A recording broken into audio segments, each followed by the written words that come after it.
Olá, eu sou a professora Kitty Guedes e hoje a gente vai falar sobre tangente na circunferência trigonométrica, certo? Vamos lá. Bom, tangente na circunferência trigonométrica.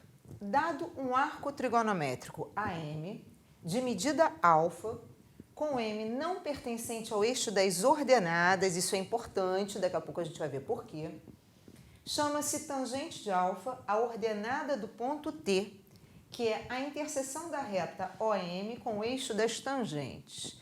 Primeira coisa, eixo das tangentes. Quem é o eixo das tangentes?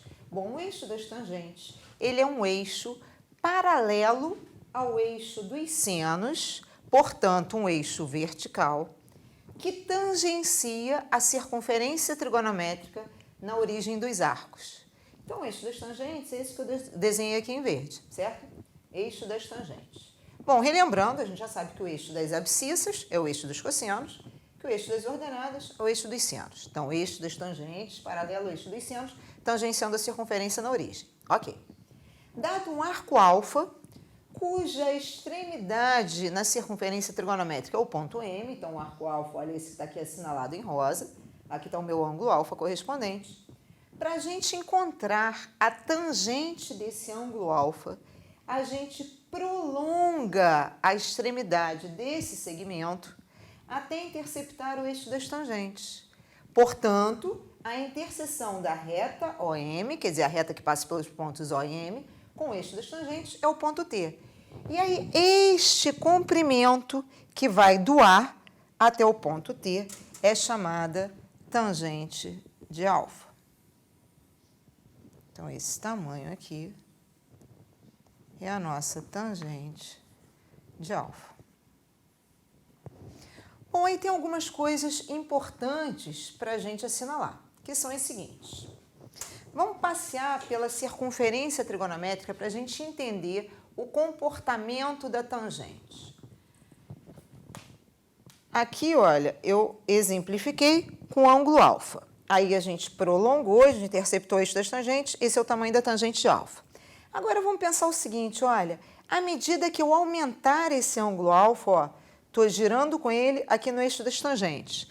À medida que eu aumentar esse ângulo alfa, o valor da tangente também vai aumentar. Então vamos fazer o seguinte, vamos passar aqui para essa outra circunferência, e aí vamos marcar, assinalar outros ângulos. Então olha só, quando eu tenho aqui um ângulo pequeno,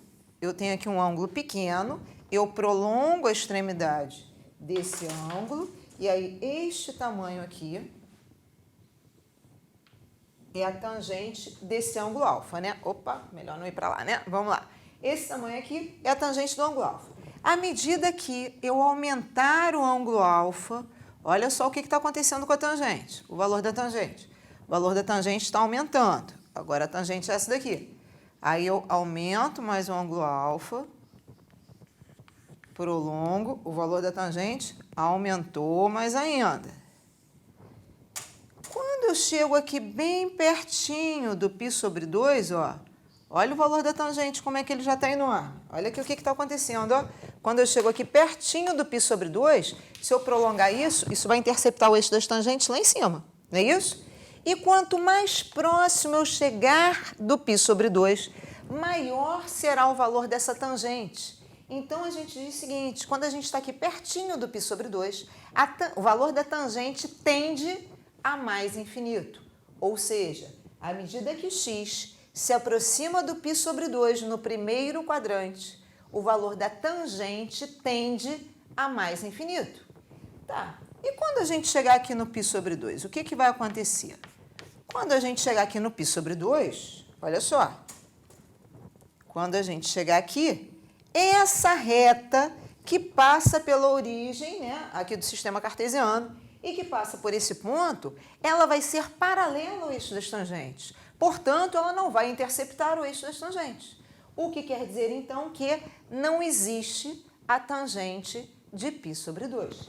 Então, primeira coisa importante aqui, olha, não existe, aí o símbolo de não existe, né? Esse é ao contrário cortado, não existe a tangente de π sobre 2.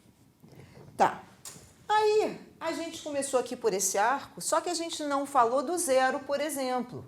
Vamos ver o que acontece agora se ao invés de aumentar, a gente diminuir. Ó.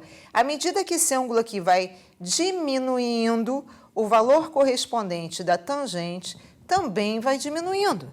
Até que, quando este arco for zero, a tangente vai ser zero, porque vai interceptar o eixo das tangentes na origem do eixo das tangentes, não é isso? Então, a tangente de zero vai ser zero. Vamos registrar isso aqui. Tangente de 0 radianos é igual a zero. Tá. Aí a gente passa para o segundo quadrante. Quando a gente passa para o segundo quadrante, por exemplo, se eu pegar um arco aqui. Bom, se eu prolongar a extremidade do arco nesse sentido, não vai encontrar o eixo das tangentes nunca, não é isso? Então, para eu encontrar o eixo das tangentes, eu vou ter que prolongar para o outro lado.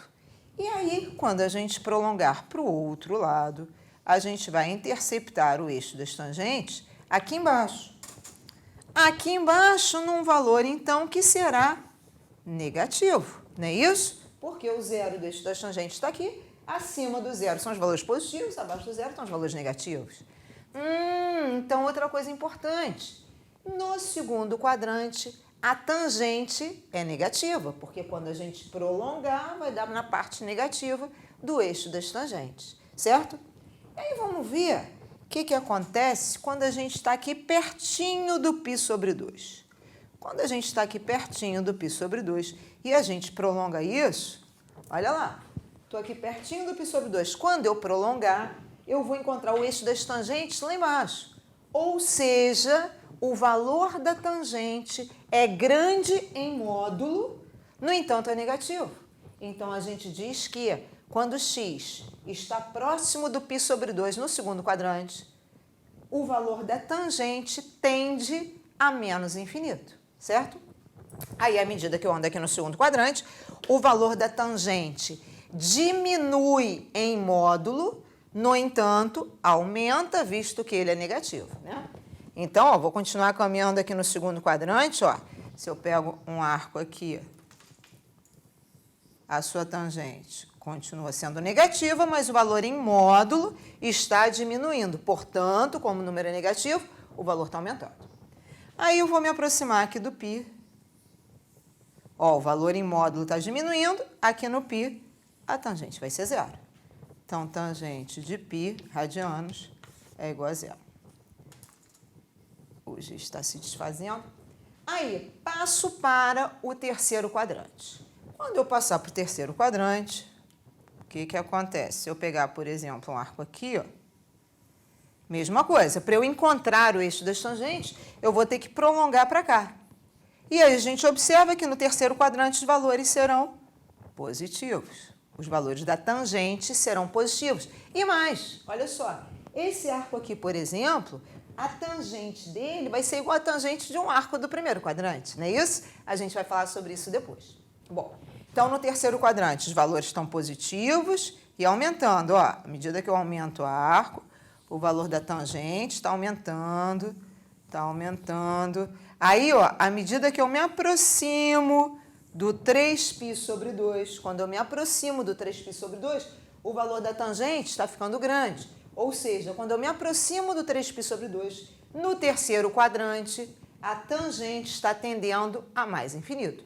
E no 3π sobre 2, a reta vai ser paralela ao eixo das tangentes, portanto, não interceptará. Então, não existe tangente de 3π sobre 2, tal qual ocorreu com a tangente de π sobre 2. Então, não existe a tangente de 3π sobre 2. Aí a gente passa para, vou fazer em outra cor, a gente passa para o quarto quadrante. Aqui no quarto quadrante, ó, quando eu prolongar a extremidade do arco para encontrar o eixo das tangentes, vai encontrar também na parte negativa. Portanto, no quarto quadrante, a tangente é negativa. Aí, quando a gente está aqui pertinho do 3π sobre 2, só que no quarto quadrante, a tangente está tendendo lá para o menos infinito. À medida que eu caminho no quarto quadrante, ó, o valor da tangente vai diminuindo em módulo, no entanto, ele está aumentando porque o valor é negativo. E quando a gente chega no 2π, a tangente é zero, certo? Então, coisas importantes aqui, a gente falar sobre o sinal da tangente nos quadrantes. Vamos colocar aqui o resumo. Então, olha, o sinal.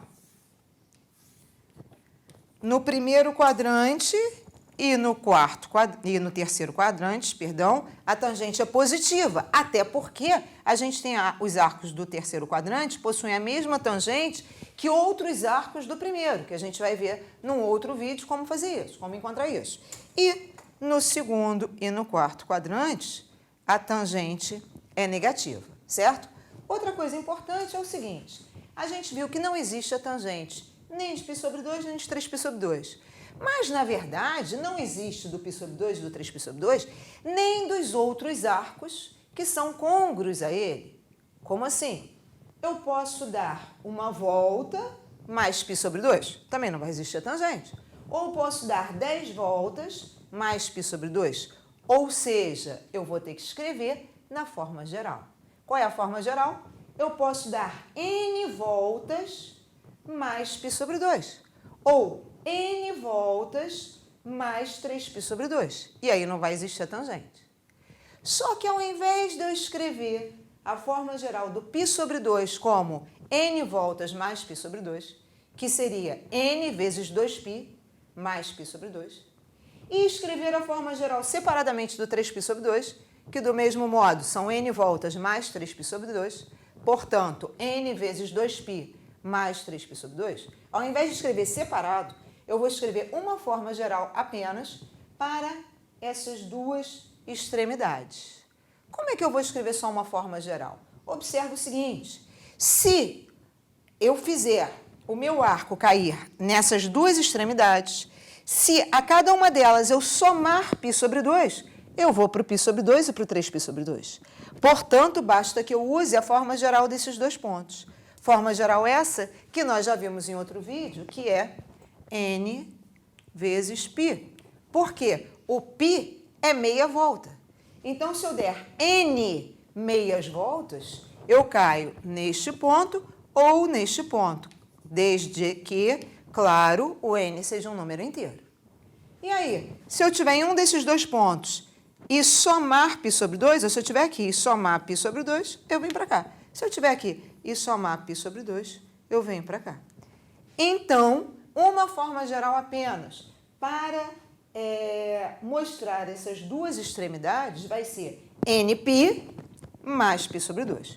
Portanto, a gente resume isso dizendo que não existe a tangente de nπ mais π sobre 2 com n um número inteiro. E aonde a tangente vai ser zero? A tangente vai ser zero no nπ. Então, tangente de n vezes π é igual a zero. Também com n sendo um número inteiro. Certo? Bom, e aí a gente vai passar para o outro quadro para falar na tangente como a razão entre seno e cosseno. Vamos lá? Bom, você aprendeu no ensino fundamental, no 9º ano, você viu a tangente nos triângulos retângulos, assim como o seno e o cosseno, né? Que eram as chamadas razões trigonométricas nos triângulos retângulos. E aí você aprendeu que o seno é o quociente do cateto oposto pela hipotenusa, que o cosseno é o quociente do cateto adjacente pela hipotenusa e que a tangente é o quociente do cateto oposto pelo cateto adjacente. Mas veja bem, estamos falando do triângulo retângulo, tá? Se o seno de um ângulo θ é igual a cateto oposto sobre hipotenusa, o cosseno de um ângulo θ é igual a cateto adjacente sobre hipotenusa e a tangente de um ângulo θ é igual ao cateto oposto sobre o cateto adjacente, então a gente observa que a tangente pode ser vista como o seno sobre cosseno. Porque na hora que fizer seno sobre cosseno, vai simplificar a hipotenusa e vai dar cateto oposto sobre cateto adjacente. Isso no triângulo retângulo. O que a gente verá na próxima aula, no próximo vídeo, vai ser exatamente que essa relação também é válida quando a gente está falando, quando a gente generaliza, quando a gente está falando na tangente, na circunferência trigonométrica, né? Claro que ela teria que ser válida mesmo, né? E aí a gente vai ver isso, então, no próximo vídeo. Tá ok? Até lá, então.